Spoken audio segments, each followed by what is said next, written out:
Hello and welcome to Altered Geek Unlimited, episode 84. I'm your host, Steve Megatron Phillips, and joining me this week are...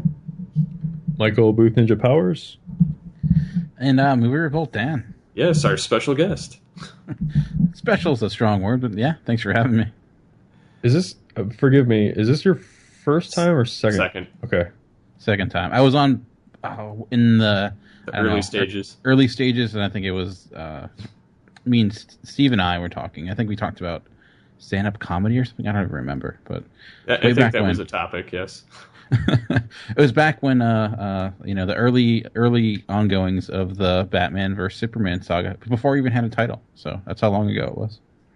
Yeah, now I remember that. Okay. Now, and there's still nothing much to show about it. still all that time, still no trailer. So yeah, we know about James Bond and Star Wars, and yeah. Which the Star Wars is very fascinating. So, what shall we touch on first? Well, I just wanted to get something out of the way because I think it's going to be rather boring to talk about. And forgive me, I can't get the. If you can read that comment, Steve, from the which one? It was. I replied to it was on the website. You want me to read the first part or the second part? Actually, hang on, it's loading. Okay. Anyways, it was. I just want to make sure that I get the guy's name in here about Brad Lincoln. Brad Lincoln. Because we brought up last week about the whole Kickstarter thing, and I admit I had my head up my ass about that the whole time. I mean, my opinion is still my opinion, but I totally understand why things are the way that they are. But we were talking about, he talked about how he usually just backs Kickstarters that he is familiar with. He feels more comfortable with that because he feels like he's more likely to get a return than on like a unknown company or an unknown group of people trying to just make a random product. And that got me, I replied with, I understand where he's coming from with that. I also take that a step further when I'm making purchases online. Like, I don't buy anything from eBay. I don't buy anything off of Amazon that isn't like fulfilled by Amazon. Stuff like that. Basically, when I buy something online, I like to know who I'm buying it from, and I very rarely like to make that transaction with the person that I'm buying the product from, because I like there to be a level of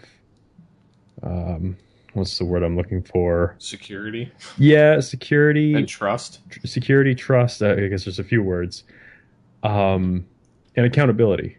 Like, if something goes wrong, I like to be able to have someone that I can actually like go after, not somebody that can just like block me or give me like a bad user rating. So, like, example of Amazon like screws me over, I can talk directly to Amazon customer service. Like, I usually like to deal with companies that have customer service, and stuff like that. Like, I will buy. Another example is apps for my computer. I've never bought an app for my computer from like the app creator's website. I've usually tried to find it in the Mac App Store. Like, if it's in the App Store, I will buy it that way. That way I'm not giving them my personal credit card information. Like, Apple's giving them their money, and Apple has my credit card information. I was just wondering if you guys have anything like that, like as far as like making purchases online, or if you guys just you just don't really worried about it until something actually happens. I mean, I tend not to go to companies I'm more like like an Amazon or something like that. I will purchase from them, but if it's someone who's a little bit more out there, I'm not going to give them my credit card information, just because a little bit more so, worried about where that could go. I don't really buy, I buy a lot of stuff on Amazon, but I don't really buy many purchases otherwise online a great deal. I've never gotten anything on eBay, but I wouldn't be necessarily against it. And I've done like Craigslist purchases before, but that's, in person, in a public location, not like someone's house, because I don't, that could also be troublesome. But no, I don't know. Like, I've gotten stuff on Amazon which wasn't one of their products, but more so I didn't realize it as I did it at the time. I've done that previously. And one time when I forget what I purchased, but it didn't come in the mail, and I contacted Amazon, and they indicated, it wasn't from them, it was from a third party. Didn't realize at the time, but I ended up getting my money refunded anyways, because Amazon's customer service is pretty phenomenal. So I don't know. I don't have a policy per se or anything. I just, if I'm going to get credit card information, though, I do make sure it's at least someone who is a notable company, so it's someone I'm not worried that my credit card will get stolen. But in today's day and age, if your card gets stolen, it's pretty easy. It's an easy fix for the most part. Oh yeah, totally. It's just best to avoid the hassle, like I don't have to go and cancel the card and wait for them to send me a new one and blah blah blah. Blah. So I mean, like if you look at recently, you never really look at like Target, what happened to them, and in that whole, was it last year or 2 years ago, where they got hacked and so many people's private information was taking credit card information. So it's not just because you go to an Amazon or a notable brand doesn't necessarily mean you're safe. So no, it doesn't. But again, there's accountability there. Like you'd like to think so. Well, there was a whole like lawsuit and settlement thing with Target.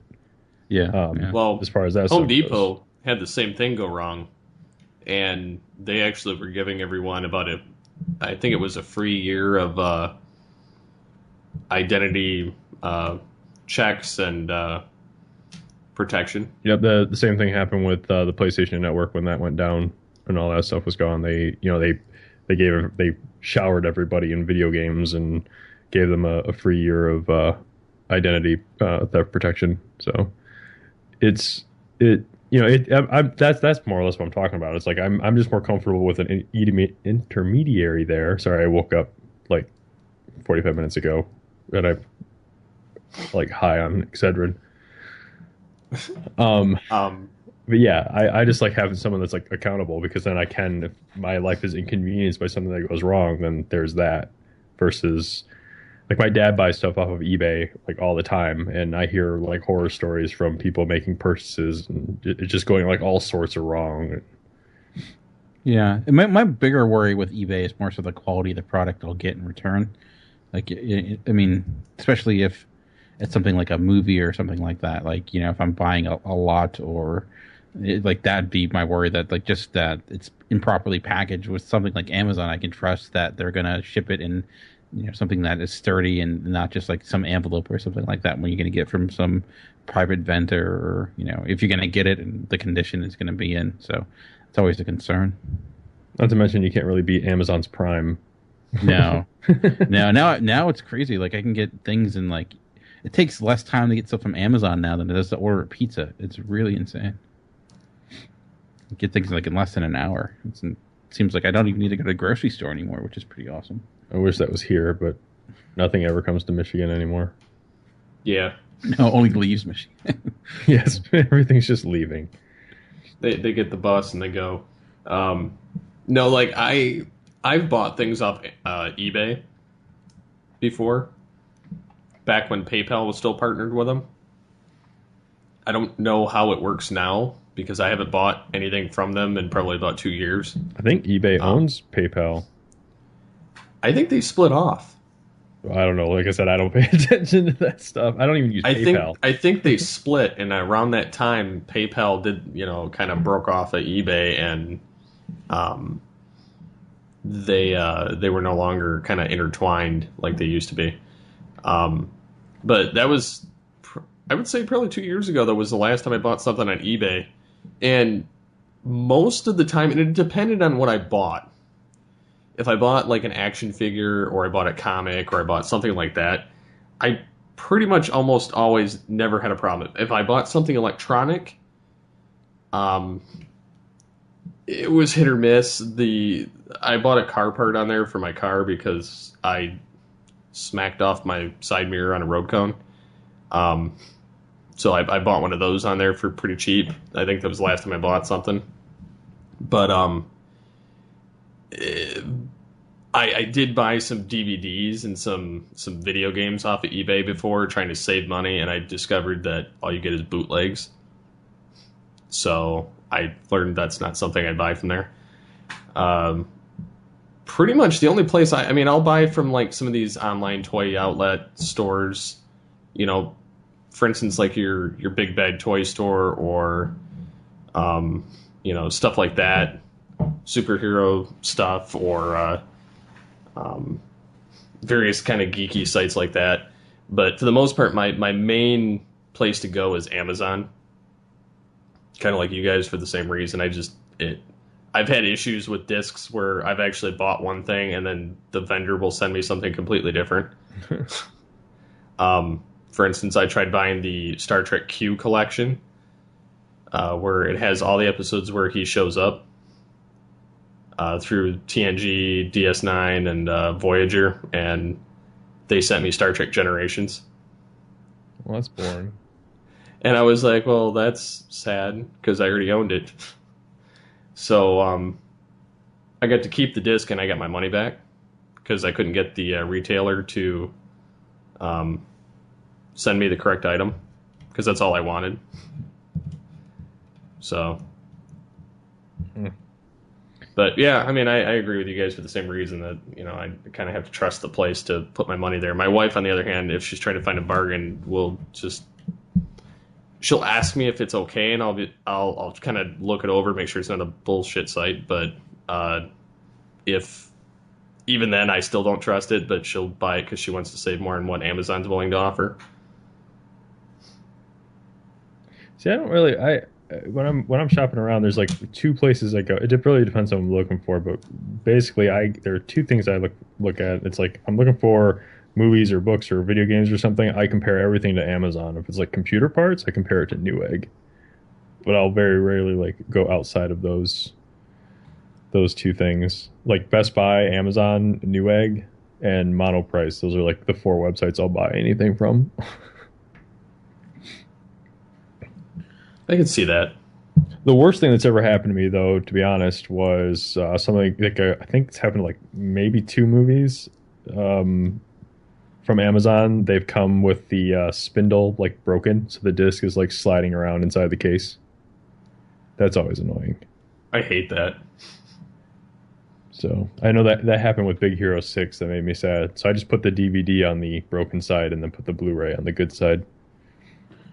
Makes sense. I had an issue. I got the Blade Runner series sent. It was like the digibook, and the corners were bent. And but they ended up basically. I called and they refunded my money, but I get to keep the disc. It wasn't that badly bent, but it was. I got a free the special edition of Blade Runner basically refunded because they didn't ship it properly. So yeah, Amazon's like the opposite of Comcast in like every way possible. So. Oh. I was going to not bring up Comcast this week, but sorry, I did not. No. It's all good. Comcast is not Comcast. Wow, holy cow! Thanks, Dan. No, Amazon is really great because I remember I ordered a case for a phone, and there's this like I don't know if you've ever had them deliver stuff to you, Steve, but there's like this besides UPS, who is Amazon's main prime shipper. There's another company that they use sometimes for smaller packages called Prestige. Is it the one where you see guys come up in a beat-up pickup truck and they pull it out of the back of their truck and hand you the package? Yeah. So I remember I was waiting for a package to arrive, and it was being sent by Prestige. This is like the second package I'd ever received from them. And it showed up. It said it was delivered, but I had been home like all day. So I was like, just sitting there waiting, got to be like 8 o'clock at night and still no package at my door, though it had been marked delivered. So I called up Amazon. I said, hey, listen, I don't know what's going on. This thing has been marked delivered since like 1 p.m., but I've been here the entire time. Nothing's ever been here. They gave me like another week's worth of Prime. They didn't like refund my money or anything, but they gave me like another week's worth of Prime on top of my subscription. Nice. To make up for it. Plus, the case ended up being delivered the next day by the company. And I called them back and I said, listen, I called Amazon back and I said, listen, I don't want this company delivering my packages anymore. Not that there's really anything I think they can do about that, but I haven't had another package delivered by Prestige since. So they've all come UPS, which has been great. Luckily, when I had them delivered to my job. And it was funny because this beat up pickup truck pulls up and all the salespeople are getting ready to jump at him. And then the guy's bringing in a package for me. And I was like, wow. Well, Amazon's it's really creepy. beating the bottom of the barrel there. It's creepy. It's like, why do you have my package? I don't know you. It's like they drop it off at your house and it somehow ended up you're bringing it to me.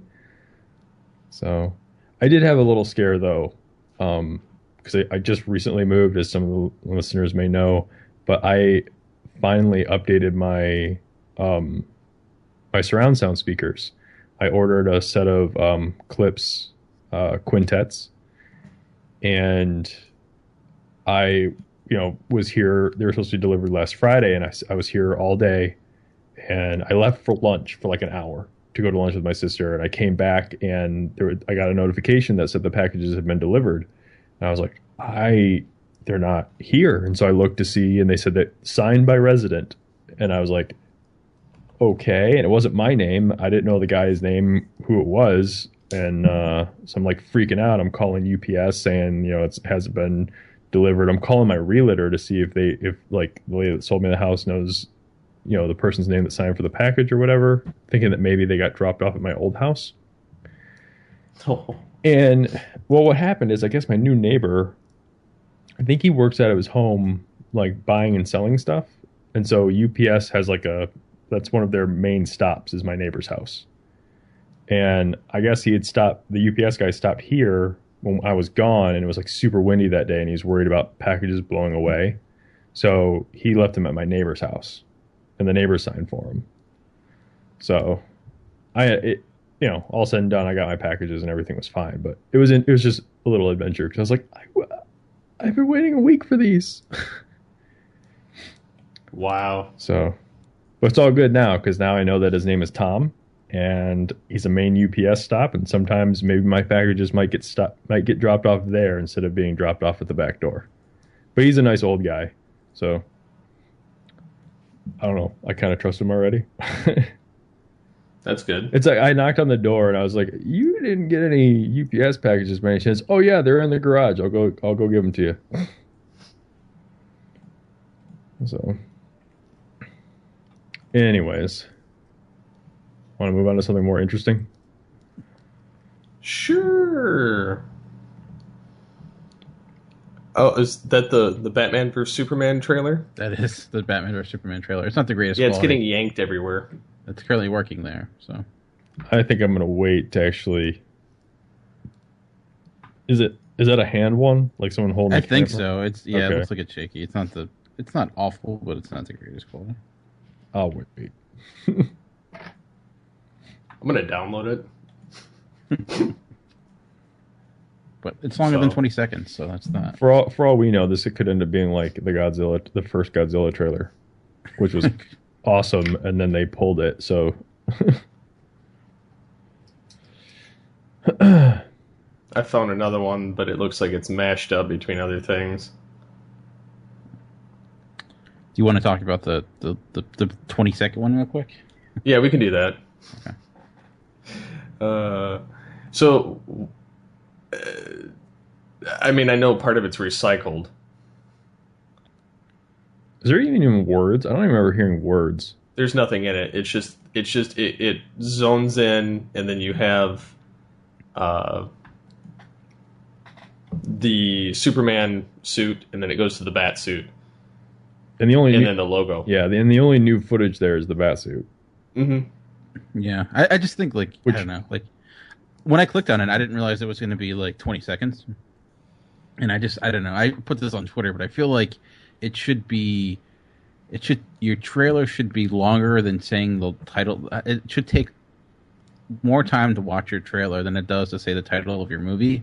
I don't know if that's the case with this. So it's just, I don't know. It's getting kind of ridiculous. The teasers for the teasers for the teasers. It's just No. It's just when is too many teasers too much? I think you should have a teaser trailer, and then a normal trailer, and then maybe your last trailer, and that's all you really need. You don't think you need to go beyond that. It just Here's the thing. It's interesting. Working at a movie theater, you guys think that these movies have. Well, I don't know about you, Dan. I'm sorry, and Steve wanted me to put you on the spotlight, but a lot of people think these movies have a ton of trailers, and it's broken down between Star Wars and like Avengers. You guys think it has all these trailers, but really what it comes down to is the way I look at it is a trailer is something that plays in the theater, and then there's TV spots, which there's an overabundance of TV spots for Avengers right now. Okay, I'll give you that. But in terms of trailers, officially there's only been 2. I know that like movie websites and everything say there's been 3, but there's only been 2. The studio only lists 2. Because there's the first one that we saw with them, like that everyone remembers, and then there's an extended version of that same trailer. That's still considered one trailer by the studio.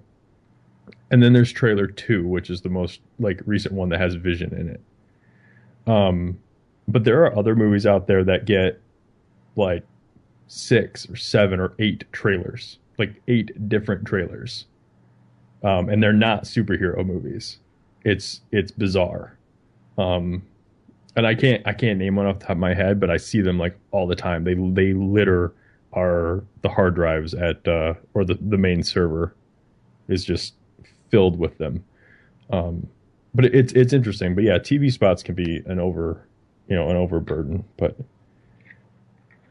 yeah, I don't know how I feel about the tease of the tease of the tease. When did it even start? I feel like that was like recently with like the Marvel stuff. Didn't they start it? Well, James Bond has done it for a long time, and they've always had little things here and there where they've like when Casino, they tend to like have their first little tease before without giving much of anything away, especially when they got Casino Royale. I thought that was like a really weird teaser for that, but I think I don't know, last few years it's really exploded with just Marvel's been kind of notorious for it, but I don't know. I can't think of anything specifically that kind of caused it a lot. I mean, even like the Hunger Games, where it's like its first teaser trailer and it's just a symbol of the Hunger Games transforming. Like that's just an image. I don't know why. Those trailers at work they're called logo reveals. They're not even like. I mean, they're labeled as trailers, but they're like, it says like Hunger Games logo reveal. It's ridiculous. And it's like, how is this? And then it's just some voiceover from the movie. And those ones are always weird, especially when it's a logo that's been revealed because the book's been out for like 5 years. So it's like you're not really revealing anything. You're just putting it in trailer form or movie form. But yeah, I don't know. It seems to be. I think maybe since like Tinder was announced or with like the 6 seconds. I feel like that's when it really started like getting like the 6-second trailer. I mean, was it Days of Future Past? I remember doing it last year too. They had the 15-second like preview to their trailer, and then I don't know, it's just getting less and less. It's almost like people are having a contest to see who can have the least. The least amount of content in their trailers. Which is, I don't know. I get it. It's just a huge marketing ploy, but it gets. I think this whole thing dovetails into the oversaturation of trailers, right? That we were just kind of hinting at with like TV spots and whatnot. Yeah. I feel like that, and I mentioned this on Twitter when Steve and Ryan Cox 20 were talking about it. I think I've said this before on here. I think that's like feeling like something is like overplayed or oversaturated in this day and age. I feel like that is partially our fault. It is. Because my Twitter feed like blows up is full of Star Wars talk right now. And if I don't have the filters in there, it's full of Avengers talk, and eventually it'll be full of Batman talk. But that's because of who I follow and the news and stuff, like how my Twitter feed is curated. Like that stuff is going to be like oversaturated. So like if one new TV spot gets announced, like half of my Twitter feed for the day is going to be like breakdowns of that new TV spot or links to said trailer, and it's going to feel like it's all the time, but it's like it's still just one TV spot that just overflows my Twitter feed for the day. And that's that's on me. It's not, see, I don't watch a lot of TV, so I don't know how often, Marvel plays TV spots for Avengers on TV. Especially because even when I didn't have it blocked, people were talking about, oh, they're going to play something during like the Super Bowl. Like, and that's like a one time a year thing, right? Like that's not an everyday occurrence. They're just trying to hit like a mass market of stuff. I don't know how you guys feel, but do you feel somewhat responsible for, if you start feeling overwhelmed by something, do you feel somewhat responsible for how your news and information is like curated? Like I took it upon myself to cut down on the Avengers exposure by blocking keywords like Avengers, Age of Ultron, Avengers 2. So I don't see anything related to Avengers in my feed right now, and I haven't for like the last week. My when I was referring to oversaturation, not necessarily the amount, but just the length that it occurs. Like when trailers are announced earlier and earlier and earlier, it's more so like, yeah, it's easy. Like you said, it's easy to avoid stuff. You just want to click on the article. So I don't feel like oversaturated in that instance. Like, there's a lot of Star Wars stuff right now, but give it a day and it's gone away. Really, if you're not on Twitter at that moment, it tends to fester. The next big thing comes up.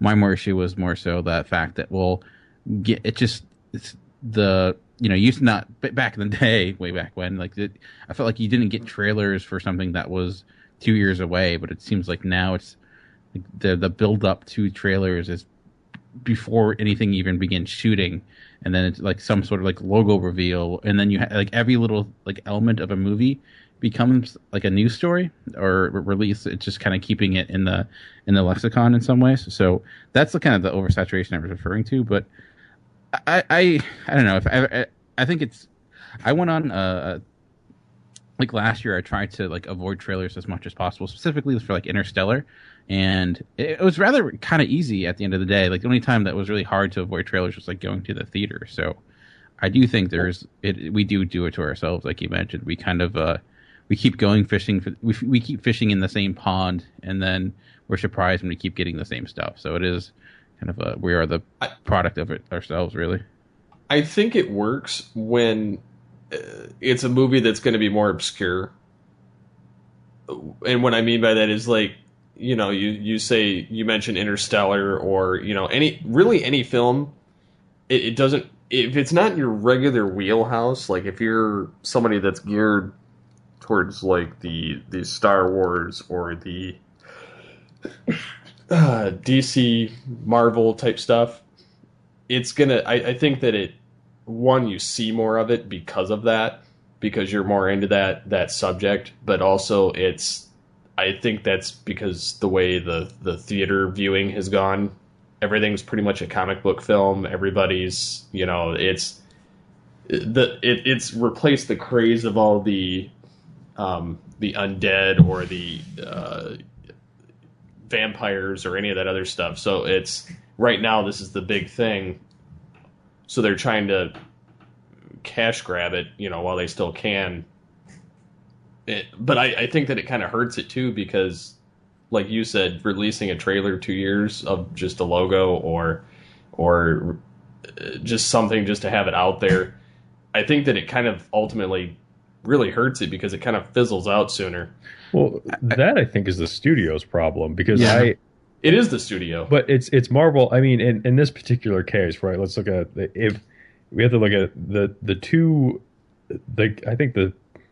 two biggest ones that we're looking at right now are, you've got to look at DC, the DC movies, and you got to look at the Marvel movies, because they're the guys that got out there and announced an entire slate of movies between now and like the end of the century, or the decade, right? And so they have to keep that stuff like in everyone's mindset. So they're slowly like we made fun of Batman, like DC, announcing Batman versus Superman and saying this is Ben Affleck's going to be Light. Well, yeah, and then it's going to be Ben Affleck, and every week it felt like there was some like new news story or something. We made fun of them for that, but then Marvel turns around and does the same thing, and nobody says anything about it. Like they put themselves in this hole, and they have to keep it in the lexicon or the zeitgeist of like for the fan. Like the fans are going to follow it, sure, but it's kind of, at one point I do agree that does Avengers need another trailer? I mean, or is it like Coke and Pepsi? Like they don't need marketing. Like you put out a poster in a movie theater and people are going to know to go see it, or like here and there. But then again, I don't see a lot of commercials. I don't know how often Coke and Mountain Dew have commercials, even if they do anymore. Like, I feel like some of that stuff is ingrained, like does. You do like it's surprising, like to keep that level you do need to keep it out there in a lot of ways. Like Coke does advertise. Coke spends more advertising on than anyone else in any of their competitors, which is why they're like the biggest company, one of the biggest companies in the world. And I mean, you think you can go based upon just what your brand recognition, but I think you do need to sustain that in some ways. I mean, that's why Coke is like has so many sponsorships with certain people or whatever. But I don't know, like it. The thing is, though, it's yielded positive results. So it's, as much as we would want to say that it's oversaturated and people don't, it's hurt them, but it really hasn't. it hasn't hurt them at all. It's proving to work. So they keep breaking box office records. I mean, Avengers: Age of Ultron is going to probably make more than the last one, which is it's kind of insane. So I don't know, like it. And part of it, too, is not just – a lot of it is free marketing that they don't even – it's people needing and websites relying on them to fund their own – needing their own hits, those clickbait articles that are just not even designed by the studios. They're just people looking to get news and stuff like that. So it's interesting because, like, when it comes to looking at something like Twitter, I follow a variety of, like, geek-based stuff, but also just more so, like – art house stuff and then like sports and stuff. So my Twitter feed it'll be a random comment. You'll see like things go into different ebbs and flows. Like last month the big thing was like It Follows was a huge thing, and then now the kind of geekness is kind of taken over, and it's been a lot of Avengers talk. So I think it balances out, like, and it tends to there'll be moments where there's a lot of stuff, and then there'll be a new focus, a new thing to talk about. So I don't know, I don't know. It's kind of you damned if you do, you damned if you don't type of situation. Well, that, and even the Avengers stuff,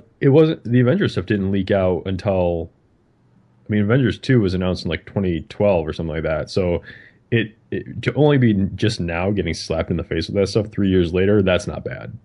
Yeah, I mean, I was gonna try to do the thing where like I never watch trailers, but I don't know. I kind of recognize the fact that I kind of do like watching trailers, and there's some sort, there's part of the experience in some ways. It's more so the thing I have more of an issue with, and when it's like you're giving me nothing and you're trying to act like it's something. So if that's more of my issue than like when it's just like hey, look, a costume.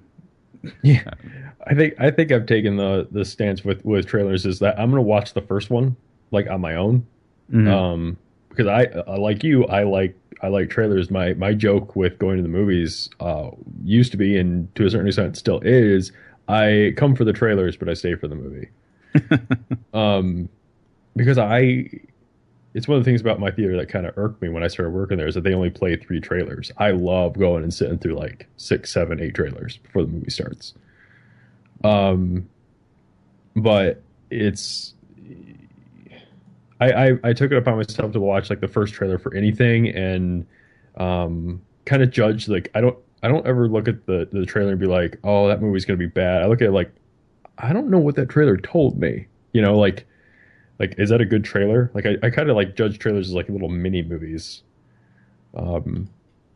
rather than as does that really interest me in seeing the whole thing? Because generally, if a title doesn't interest me too much, or like the director or the actor or something, then I'm not really going to give it like a shot. Like there's so many things that cross my mind before I even decide whether I'm going to watch a trailer for something, mm-hmm. that the trailer has no influence on whether or not I'm going to see a movie.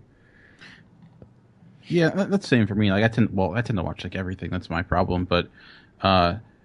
Yeah, like I tend to like if it's say like a Coen Brothers movie's coming out, I'm gonna watch it because I love the Coen Brothers. So I tend to not seek out the trailer, but I'll seek out the trailer for like Avengers. I don't know why that is, but I guess because there is like an art to making a trailer, and I do think when it comes to a movie like an Avengers, there's more.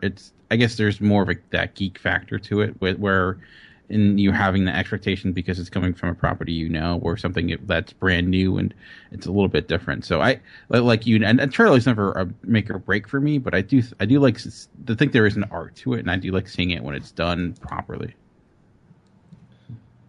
Speaking of the trailers and this is just reading what people have said about the trailer, and I kind of feel this way after I kind of watched it, that released, leaked, whatever trailer. Oh, it's Batman vs Superman. Yeah, okay. I actually downloaded it, so it ain't going anywhere. I think everybody else is doing the same thing at this point, and all the sites already have ripped images and everything else. And it's not in HD, obviously, but it's that teaser from Comic-Con at the very end is on the very end of the same trailer. Where they're staring at each other or whatever. Yeah, except there's a little bit of actual dialogue in there, which I heard earlier today after the Star Wars trailer dropped. By comparison of having watched the two, the Star Wars trailer is infinitely better. I mean, granted, it's still not in HD, but I still feel that the Star Wars trailer is stronger. Well, I wonder, can we talk about because the Batman vs Superman trailer is just a bootleg. Yeah. Can we talk about the Star Wars trailer? Yes. Yes. I'm just going to come right out here. I'm probably on the negative side here, or my opinions are usually not the correct ones. But this new trailer, while I thought it was cool and interesting, it didn't do anything for me. I liked the first trailer better. I'm just coming down on that side of it.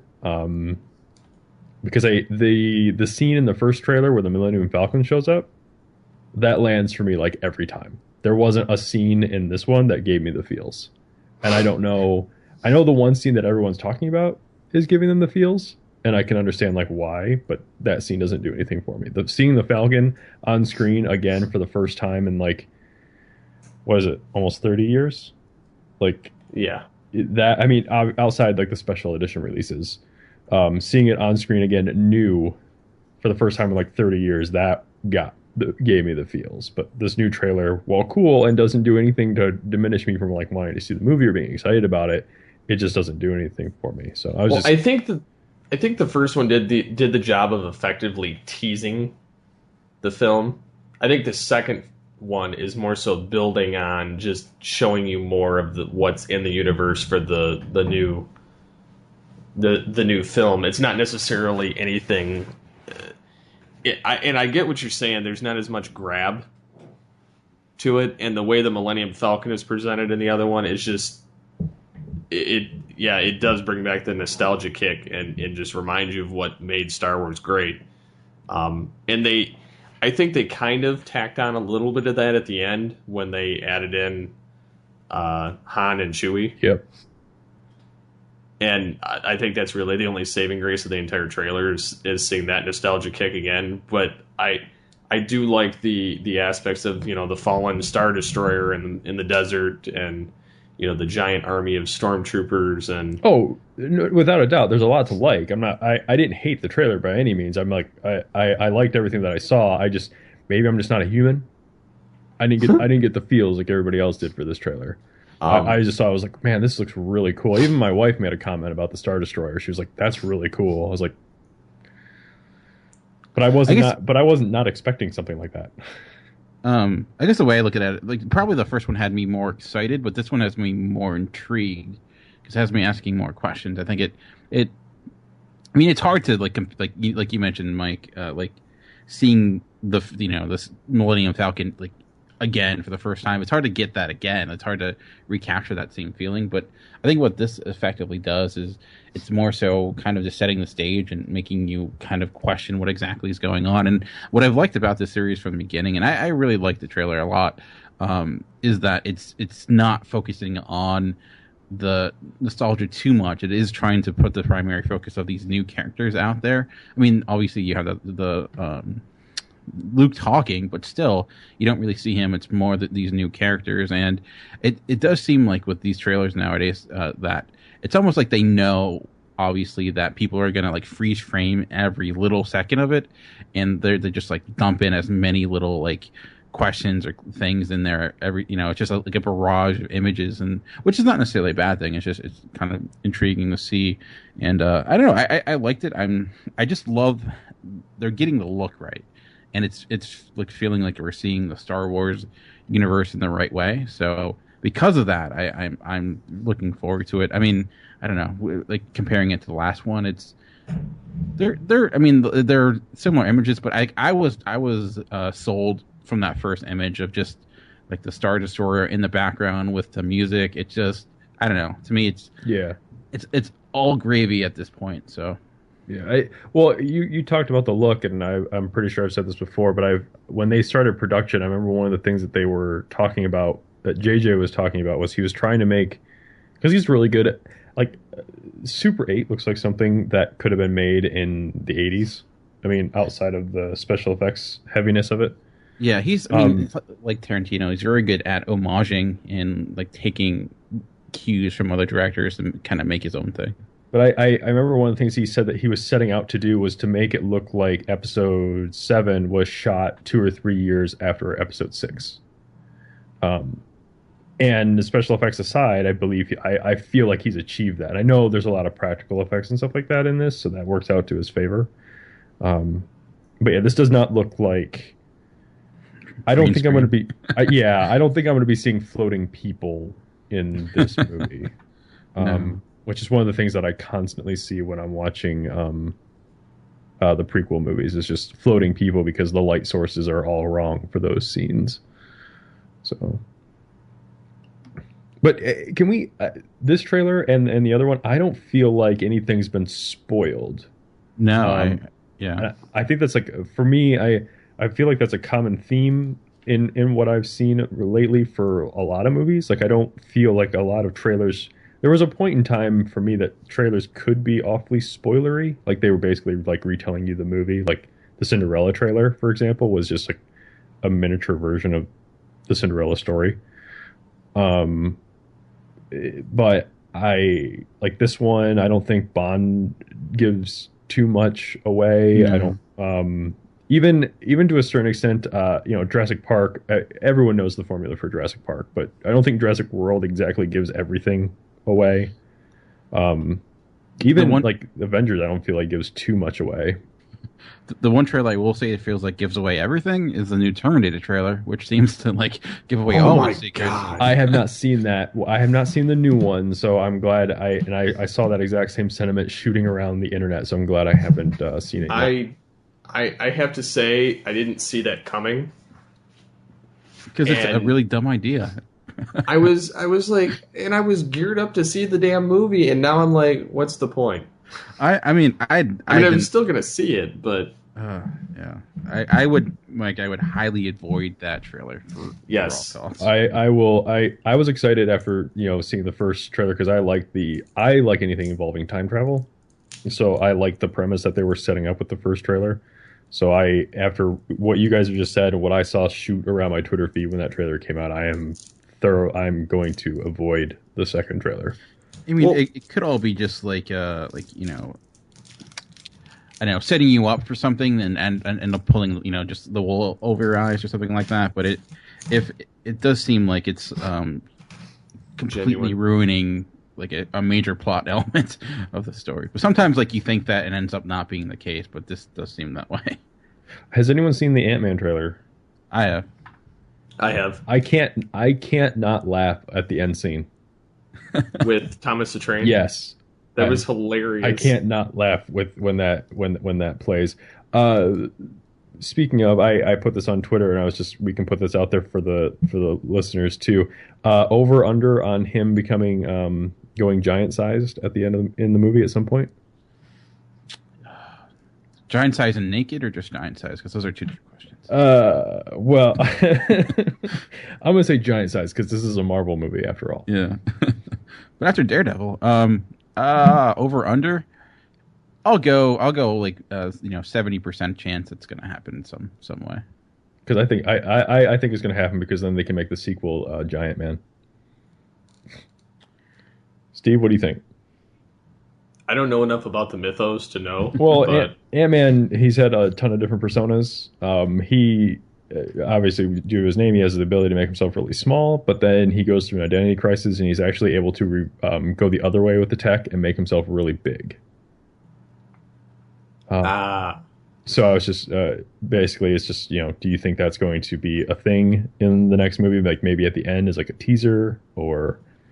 I But could see that. so. That was probably my favorite part about the whole trailer was the Thomas the Train thing, but I feel like I said this about I've said this about a lot of movies after seeing Pacific Rim, but like Guardians last year was like last year's Pacific Rim for me. I didn't know what to expect going into that movie, and I had a lot of fun with it. Ant-Man, I think, might be that movie this year. Like, I don't know what to expect from Ant-Man. Yeah, I don't know. I like this one much more than the first trailer because I felt the first trailer was far too self-serious. And I do like the fact that they're kind of incorporating more of the more the comedy, more of the interesting visuals. But I don't know. I still like the thing that's bugged me so far is just I'm not a big fan of the look of the Yellow Jacket. I just find he looks really corny, like a bad like Power Rangers villain or something like that. It just doesn't look all that fantastic. But I don't know. I thought last year Guardians might be the first like misstep for Marvel, not more so just box office wise, and I'm kind of thinking wrong that's on that one. Yeah, a little bit, a little bit, kind of way off on that one. So I don't know. I kind of is the Marvel brand strong enough? I see it probably doing as well as like the first Thor or something like that, but I guess it's going to depend on word of mouth. I think it's going to do better than Thor, mainly because of where Marvel is now in terms of like movies. I've made the comparison to Marvel, the Marvel Studios flag being kind of more or less synonymous with like the same type thing as like the Pixar lamp. Give or take, right? You put the Marvel stamp on. A lot of people don't even know anymore that the X-Men movies. Some people like I hear in comments that they think the X-Men movies are made by Marvel Studios, and they're not.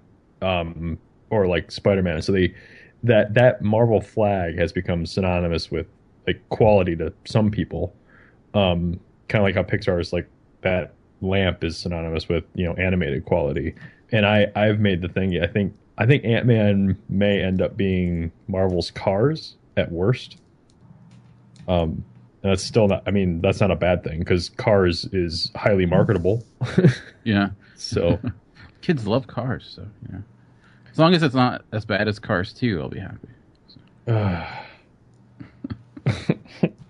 Makes me sad. Anyways, anyone else want to say anything about trailers? I'm good. The other thing I want to bring up about, again, jumping back to the Star Wars thing, for some reason people were thinking that Luke's line that's in the movie was recorded or was reused from Return of the Jedi, even though part of the line was reused. I can't see how it was the same, like just moved, because at the end of it he says, "And you have it," for like the Force. Oh yeah, I don't think that was. I don't think that was. I thought it was new. Like, but I've been seeing like all kinds of weird reports from people saying, I think that's I did some digging and I checked and it's from the Return of the Jedi. And I'm like, how if it's that last word? We call those clickbait articles. Yeah. Well, yeah. I'm just saying people I was seeing on social media. I didn't actually read any of those articles.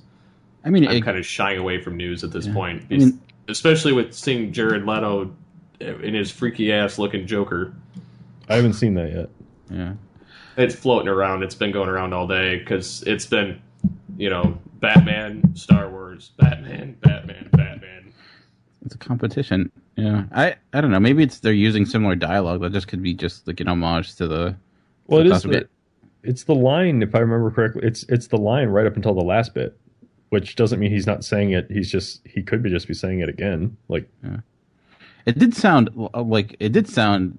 surprisingly more so like the younger Mark Hamill than I expected, but I don't know.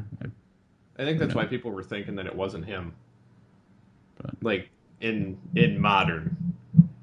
Then again, the last time I saw Mark Hamill was when he was on Flash, and he was basically being the Joker again. So Yeah. clearly, it has nothing to do with his age. Yeah. No. He's just damn good with his voice. We need you to sound more like Luke and less like a psychopath. How do I do that? So, should we go on to Daredevil? Yeah, that's where I wanted to go because Dan hinted at it for a second. I just watched the first episode like an hour ago. What'd you think? I was surprised. How so? When one, my wife didn't really care too much for it. She was kind of like in and out of consciousness during it because it wasn't the Flash. I liked it because I think that the story seemed to flow a little bit better with including the kind of third-party people in it that are in the story, but they're not actually in the story, if you kind of get what I'm saying. Like, it's not like villain of the week like Gotham. And it seems like the budget is and the quality of the shots is so much better especially for being a Netflix show compared to watching say Gotham or Agents of S.H.I.E.L.D. And even to some degree some of the CW stuff. Is this your first? I'm just curious. Is this your first Netflix series? Yes. Okay. That explains one of those comments. None of the other contents interested me in the slightest. Even to truthfully, this didn't even interest me. I was looking for something to watch that was an hour long, and that was the only thing that kind of popped in my head at that moment. So I figured I'd give it a shot anyway, and I was kind of surprised, like I said, for it being a Netflix series to see it look better than something a major TV station has. Yeah. It seemed more coherent, you could say, than a lot of the stuff that's on TV. What do you think, Dan? I loved it. It to me is my biggest worry with doing a series like this is when connected to, especially with the idea of creating a cinematic universe, is that you're going to have a lot of things that kind of are, very stylistically the same. And I was worried that would happen with this, but I love the fact that it didn't really hinder just the creation of it at all. And it looks and feels like a Daredevil series should. And it certainly, and it's the word that kind of comes to mind is adult, not just in the violence, the language, but just the plotting of it, just the way it treats the audience with a element of respect that I feel like you don't necessarily get with the other superhero shows, where a lot of the drama is based upon, and a lot of the major conflict are based upon like really complicated and like in some ways uninteresting ideas of just corporate and political corruption. That the idea of basically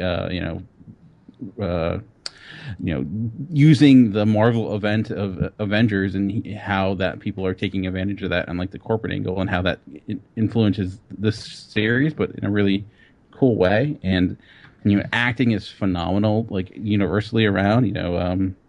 From Charlie Cox as Daredevil, and of course Fulton Reed as Foggy Nelson. Though I did take me some time to get kind of used to him, but I liked it a great deal. I do feel like I think it peaks at episode 11 in the Foggy Nelson versus Murdoch's episode, and the last two episodes I just don't get to that moment. But and then obviously the stunt choreography is phenomenal, and I think it's a benefit of having a series that doesn't have to worry about ratings and doesn't have to worry about getting canceled. It can make a comprehensive story, and budget is a huge thing, and it feels very cinematic in the best ways. So. Well, like I said before, I don't have to say anything. I can just pose a question and let Dan answer it. And I agree with what you said, Dan. I think it treats the audience with a certain level of intelligence, or it expects the audience to be somewhat intelligent watching the show.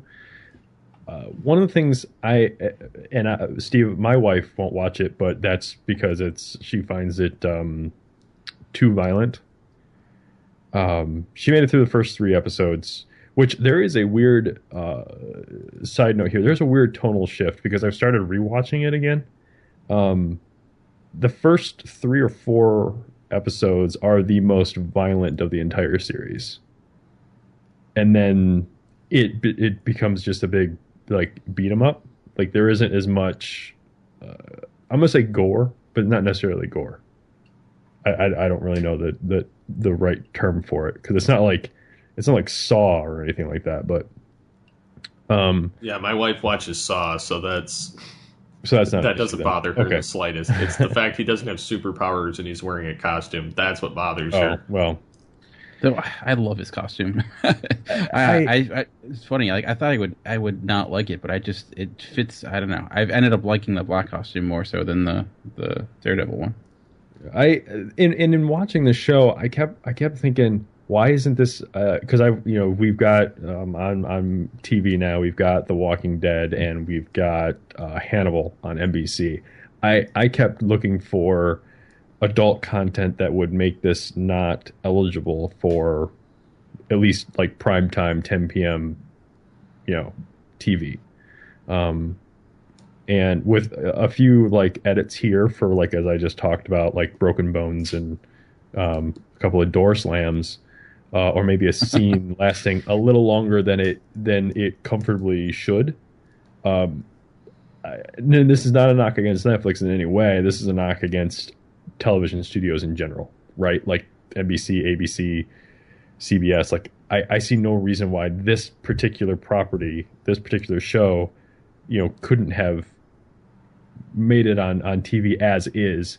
The thing is, I feel like if it had been developed with broadcast TV in mind, we would not have gotten this, because they have to play to, we'll call it the lowest common denominator, which is one of the reasons why S.H.I.E.L.D. is a wreck, because it's just designed for like a jack of all trades, master of none, because it doesn't know what the hell it wants to do on a weekly basis, or who it wants to cater to. This show is designed to cater to a very specific group of people, kind of like a show you'd like Walking Dead or Hannibal or Game of Thrones. Like it's designed to cater to a very specific group of people. But I have to imagine that, I mean, one of the reasons this got picked up is because Marvel wanted full series orders for all 5 shows, right? Daredevil, Luke Cage, Jessica Jones, Iron Fist, and the Defenders.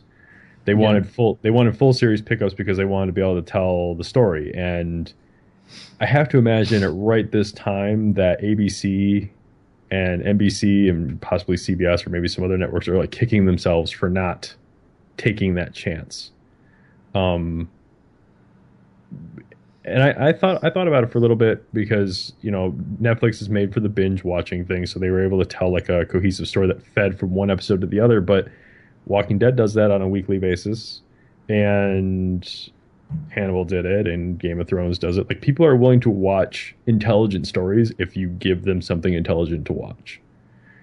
And in my opinion, Daredevil ruined Flash and Agents of S.H.I.E.L.D. and Arrow because it showed me what a competent superhero TV show could be. You mean with a cohesive story? The cohesive story, the way it's the way it looks. Like, yeah, sure, it was expensive, but it's not villain of the week either. No, they're telling a story and they don't have to rely on it. But I wonder how much of that also is it's going to be around for 13 episodes and not 22.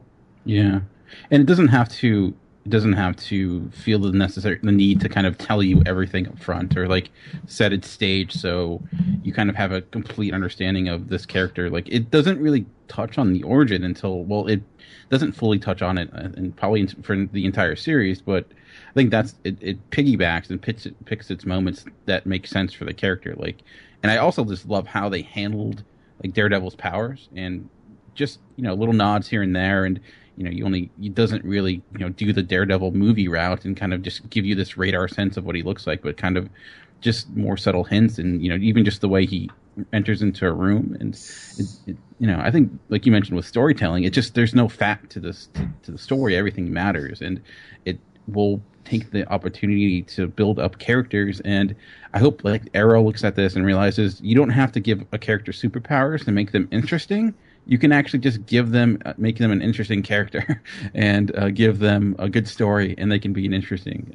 So I just hope that happens, because I feel like, all the characters in this series and like the bad guys aren't your Kingpin isn't this guy who's just plainly evil. His motivations are very legitimate, and like he's very closely tied to like the motivations of Daredevil. It's just their methods are very different, and no one's plainly evil, no one's plainly good. It's all elements of gray, and a lot of people have made the like comparison to like The Wire, and just the way it builds its universe. And I think it's obviously much different, but it does seem like it takes a lot of cues from that, especially from like the Ben Ehrlich character and the way he gets involved with everything. So, but yeah, I will say this: I felt on this is not spoilery at all, Steve, or it might be because you might be looking for it now.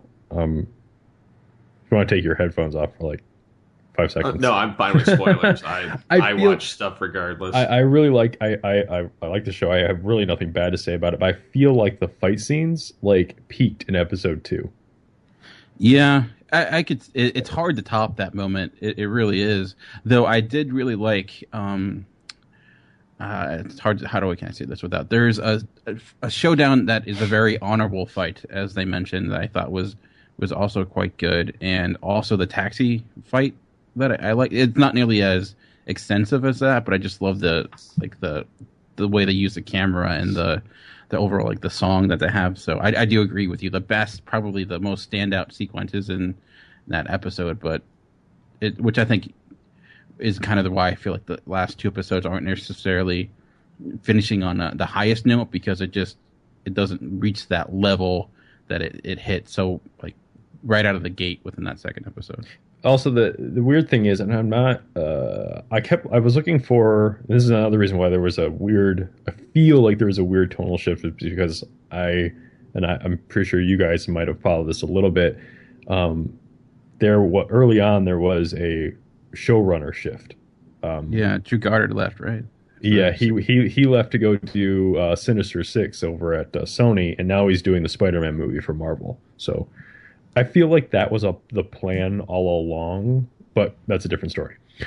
But he wrote the first 4 episodes, I think, and I don't know like how much goes into writing, like as far as like plotting out how much control you have over what's in each scene visually.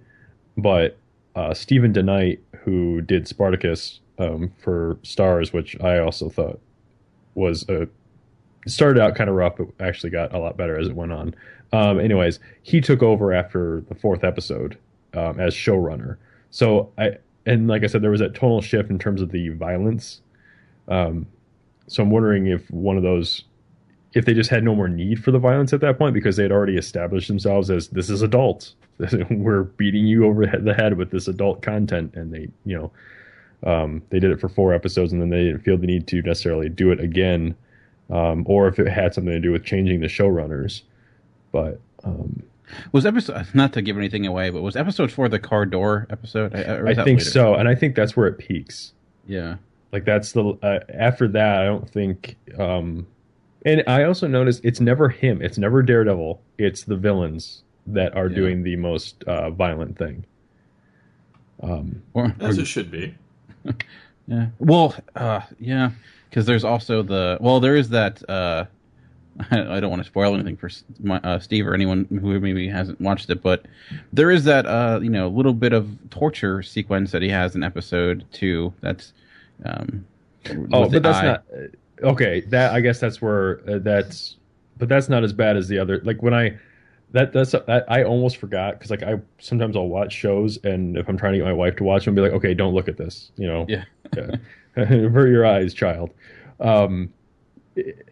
But it's that was the one scene that almost got away, and I was like, oh wait, hold on, this happens, and so she like looked away during that one.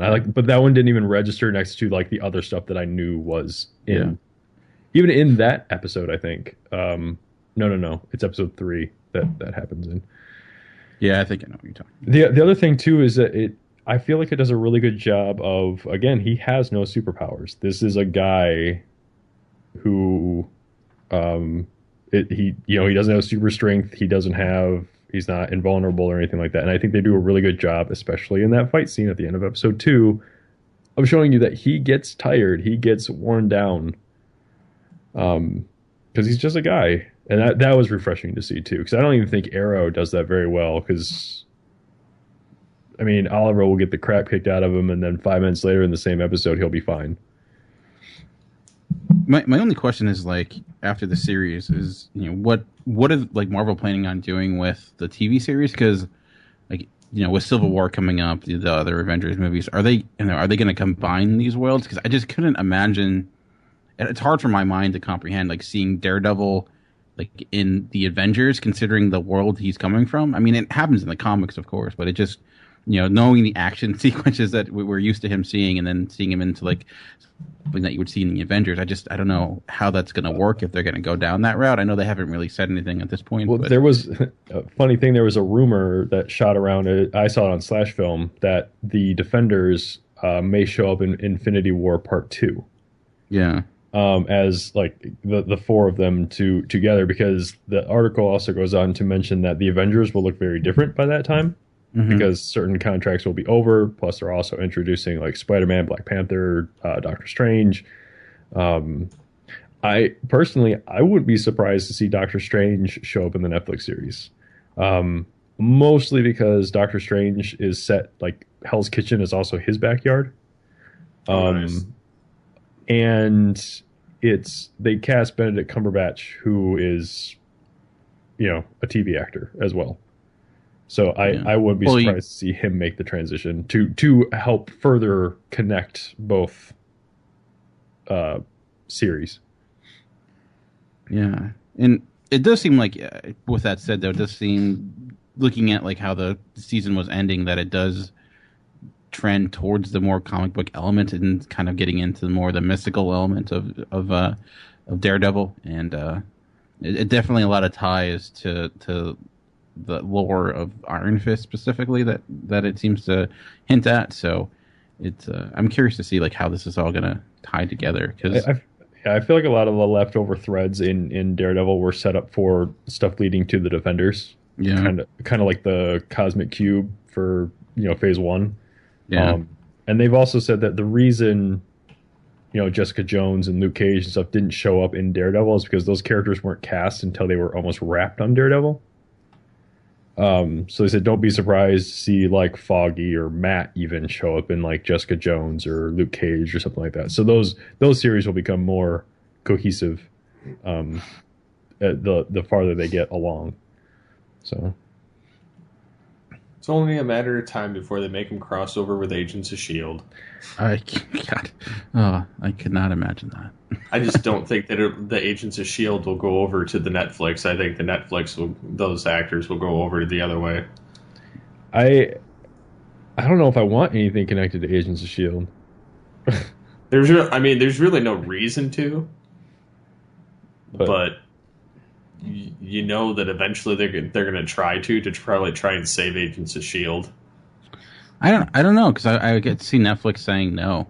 I don't know what their powers is in this situation. I don't think they have any of the power, really. I think Marvel has all the cards. Yeah, I mean, well, obviously it's that I think Marvel has all the cards. It's just that they wanted someone to pay for the series up front, and I'm pretty sure Netflix is going, man, I'm glad they delivered. rather than giving us an Agents of S.H.I.E.L.D., I'm like, man, really glad they delivered. So, yeah.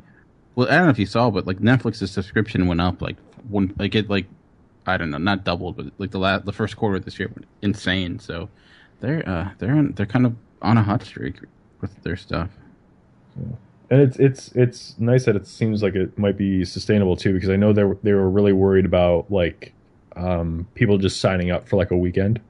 Yeah. And binge watching the shows and then canceling. So Daredevil, yeah, give it a watch if you're a Marvel guy, or just like good TV. So I even told my mom. I told my mom to try it because I mean she's not like a superhero person, but she's she recently discovered Netflix, and she's always looking for like good stuff to watch. And I was like, this is actually a good show, like just on its own. Yeah, my wife actually liked it a great deal, and I was actually in my hometown when I was watching it at her home, and my mother-in-law, her mother actually, they liked it too, and she cares nothing about superheroes. So I think it does have crossover appeal for people who are maybe just like crime shows or just general good television, like you mentioned. Moving on. Yep. So, anything else you guys want to dabble on before? No, I don't feel like bringing it down with the other two topics. Sounds good. So I take it neither one of you have caught up on Flash. Oh, I have. What was the last? I'm trying to think of the last episode I watched. They had the Bee Lady this week. Oh, yes. I did watch that last night. So, and I'm not really going to talk to the plot of that per se. I'm more so going to jump into the whole Reverse Flash aspect. What do you guys think about how they revealed that information and how they're going towards it again? What did they reveal? This episode, I can't think of. I know what they did the Trickster episode. Was there something new? Barry finally told the rest of them that Wells is the Reverse Flash. Oh, okay. Maybe I missed the end of it. I might have. Oh. So I don't know. I mean, that's where it was going to happen anyways. I'm more kind of bummed that they had to bring over Felicity and Ray to do that, but can I just say I hate that suit like with a passion. Oh yeah. No. What, the Atom? Yeah, like you're not alone. It's just, my wife was like, why is there a DC version of Iron Man? I don't it just seems it's my wrong. problem. Sorry, go ahead. No, I was just gonna say it seems wrong in every way. It just looks ridiculous. My problem isn't with the suit. It's the suit looks ridiculous, right? But my problem really doesn't lie with the suit. My problem lies with the fact that it's a power suit and not a suit that makes him tiny. Yeah. Which I feel like with this episode, that's where they were hinting at he might go with it. But who knows at this point? Guess we'll find out when they spin off all the side characters in their own TV show. Yeah. I know that the Atom is supposed to get his own show.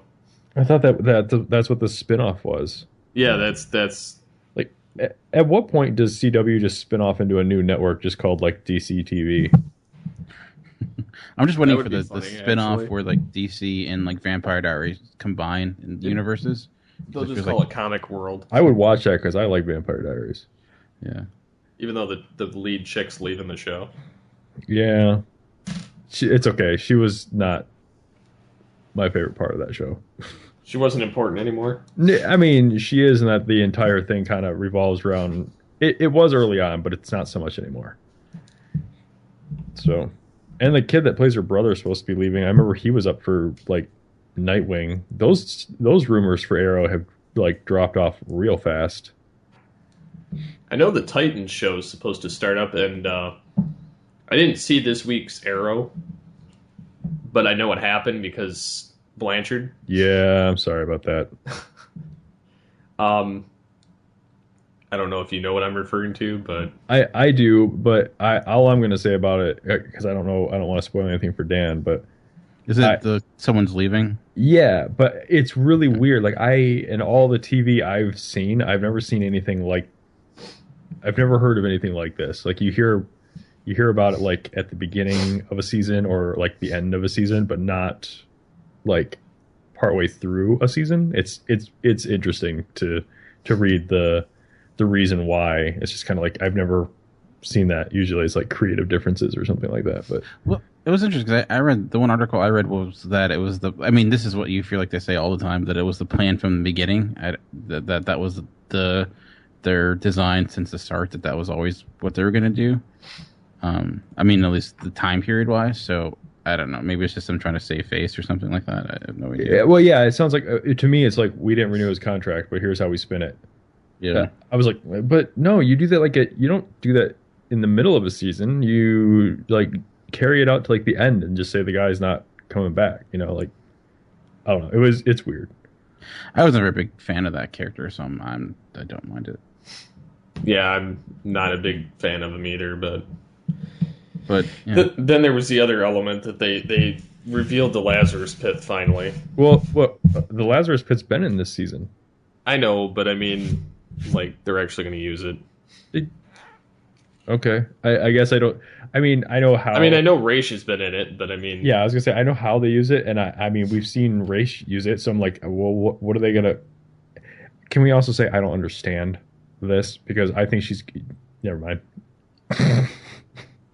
This is just Arrow doing. This is what we've talked about, and Dan, we've kind of got the same sentiment here. Arrow's just doing cool shit to be cool, instead of having anything make sense anymore. So I feel like the end of the most recent Arrow episode is like the epitome of that. It's like, oh, come on. But whatever. It's Arrow. It's slowly sliding back into that train wreck state for me. And I'm having a severe time watching a lot of the comic-based shows at this point in time. Yeah. I mean, I still really like The Flash. I mean, it's not maybe really like it's a strong word, but I guess I'm just curious where it's how they're going to do the show after the whole like reverse Flash angle is kind of addressed. Like, what is the next step in that? Because I could see that running into an Arrow problem where you don't have that primary like thread to kind of rely on to, you know, garner interest. When you have to come up with new stories, it's become more like villain of the week type of stuff. So, I mean, I don't know much about the Flash lore, like his other potential villains, but I don't know. Maybe they could just adjust. I don't know. That's my major question. Yeah, tackling one of Flash's best stories as the basis for your first season does kind of make you wonder. Thanks for that, Dan. Sorry. I mean, there's also ways of prolonging it. Like, you know, it could just be like the one way this is just introduction to a larger story arc or something like that. Still a possibility, but that's my only question is like, you know, after this, where does it go? So Arrow has no idea where it's going, so it's driving around in circles with the wheels falling off. Even my wife made a comment without me because like I said, I watch all these shows before I watch them with her, and we're just sitting there watching Arrow, and something happened. One of the most recent episodes, she's like, "This is crap," and I had not said anything to her, like nothing. She's like, "This is really bad." I looked at her, I was like, "Yes." Yeah, I don't. So, but we're still enjoying Flash, but I'm wondering how much that is like. I feel like Barry is a more likable character than Oliver is. And it feels like Oliver has like one note in a lot of ways where it's just getting overplayed, where I think Barry has a little bit more dimension to him. At least I find his story is a little bit more intriguing to me because it you know, there's his injustice that was done to him seems less self induced compared to like Oliver, which seems like most of his problems are just because he was a douchebag as a kid. Pretty much. And then also Barry is he's just having more fun with the whole thing. Yes, very much so. But then again, how much of that is because Barry can have more fun with it because he has superpowers versus Batman Light? Yeah. I just renamed the show Batarang and gave him a cape. By the way, I've said it before, and I just want to say it one more time since we're talking about all these shows. I'm really bummed that the Teen Titans show on, was it TNT? It was supposed to be, yeah. Isn't going to be a 30-minute sitcom. We already have Teen Titans Go. So okay, there's Teen Titans, because I'm getting confused with all these shows that are coming out. So you have Teen Titans, you have Supergirl. What's the Hawkgirl series? Is that also? Or? That's going to be on the Atom. Yeah, she's in Atom. Oh, okay. So it's just not She's like her gonna, own series. and then she'll get her own show, and then no, I don't know, but that Or could happen. is Firestorm getting his own show too? Is that like No, he's going to be crossing over between the Atom and more or less Arrow. okay? And Supergirl So- supposedly tied into all this stuff at some point somehow. Man, A possibility of it because it's the same producers, but Teen Titans is not. as far as I know. Okay. It'd be interesting to see Roy show up over there. I think that'd be a best place for him. It already established somebody that people know. But as far as I know, there's no connection that way, like producer wise or anything like that. So, but yeah, I'm just bummed that it's not a 30-minute sitcom because I think that would be refreshing. That, and I know it's it's a show that Steve doesn't really care about, but I like I like Teen Titans on not Teen Titans Go. I haven't seen it, but I like. You like the original Teen Titans? Yes, I like that. I just thought it was fun and it had its moments. But I had a friend that got me into it, like explained not who the characters were because I already knew this, but explained to me the different seasons. So that made it a little more enjoyable. Plus, I think that type of dynamic works like just as a comedy. Like I would also like to see you hear about Fox wanting to make TV shows based off of the X-Men properties. I would like to see them do the X Factor investigations because that's like real world, like MTV's Real World with mutants. I don't know, Dan, have you ever read X Factor investigations?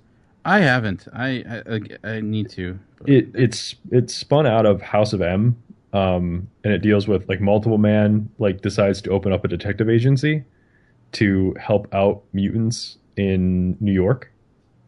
And so there's like him and 4 or 5 other people, like mutants that live with him, and they're like part of X Factor investigations. But the way the dynamic between them all works out, it basically, the comic was kind of like reading an MTV Real World comic, but they all had like superpowers. Like one of the girls gets mad at Multiple Man for sleeping with the other girl in their home, and so she goes up to Multiple Man and starts beating the crap out of him because she wants to talk to the clone that slept with the other one, and he's like that's not how this works, and she's just sitting there punching him in the face, and all these multiples are pouring out of him. And then it gets kind of serious because I guess at some point in Multiple Man's life, he decided to send off clones in random directions. And the way his abilities work is when he absorbs them, he gets their knowledge that they had. So he sent out like any number of clones to just live a life and become people. And eventually the book devolves into him going around and reclaiming these clones from their lives. So it gets kind of depressing, but the beginning of the book is actually kind of funny. And I would like to see, this is a different take on the whole superhero thing. It's not like super serious, but it could be, some of these things could be comedies. Speaking of superheroes, did you see that Constantine did get canceled? Did or didn't? It did. Okay. I saw the headline that said it did get canceled, and then I saw one that said that cancellation was premature. Oh, well, maybe I'm wrong. Who knows with NBC? Excuse me. And speaking, also, have you watched the Powers TV series on PlayStation Network, whatever it's on? I have not watched that yet. Yeah, I've not heard good things. I've not seen it myself, but I mainly because I don't go on my PlayStation to watch TV. Like even Netflix, I do that on other things. So I'm like, I have to go out of my way to find that. Yeah, I was curious to hear. I have not. I mean, I don't have PlayStation, but I know the first episode's online for free to watch, but I've heard mostly bad things about that series. So. I don't know. I got nothing else. All right. I think that wraps it up for the night then. Sweet. So, thank you for joining us, Dan. Well, thanks for having me. It was fun. Maybe we'll have something else in the future soon. So anything you guys want to pimp out before we go? I mean, Talking in Circles, you can watch. It comes out on Tuesdays. Weekend in the Movies comes out sometimes on Fridays. Sometimes. And that's all I got. Alrighty. I got nothing to pimp out. I figured. You can listen to Altered Geek Unlimited. Yeah, you could do that. Actually, you know, that's a good idea. I will do that. I'll listen to the episode that I'm editing. So thank you for listening to Altered Geek Unlimited. You can get a hold of us in the following ways. You can call the voicemail line 502-526-5821. You can get a hold of us on the website on the episode post. You can contact us on Twitter at Altered Geek, or you can get a hold of me on Twitter at SCP21, and your Twitter handles are? Mine is at Booth Ninja 81. And I am at Movie Revolt. So, as always, get altered, get geeky with the Altered Geeks. See you next time. Bye.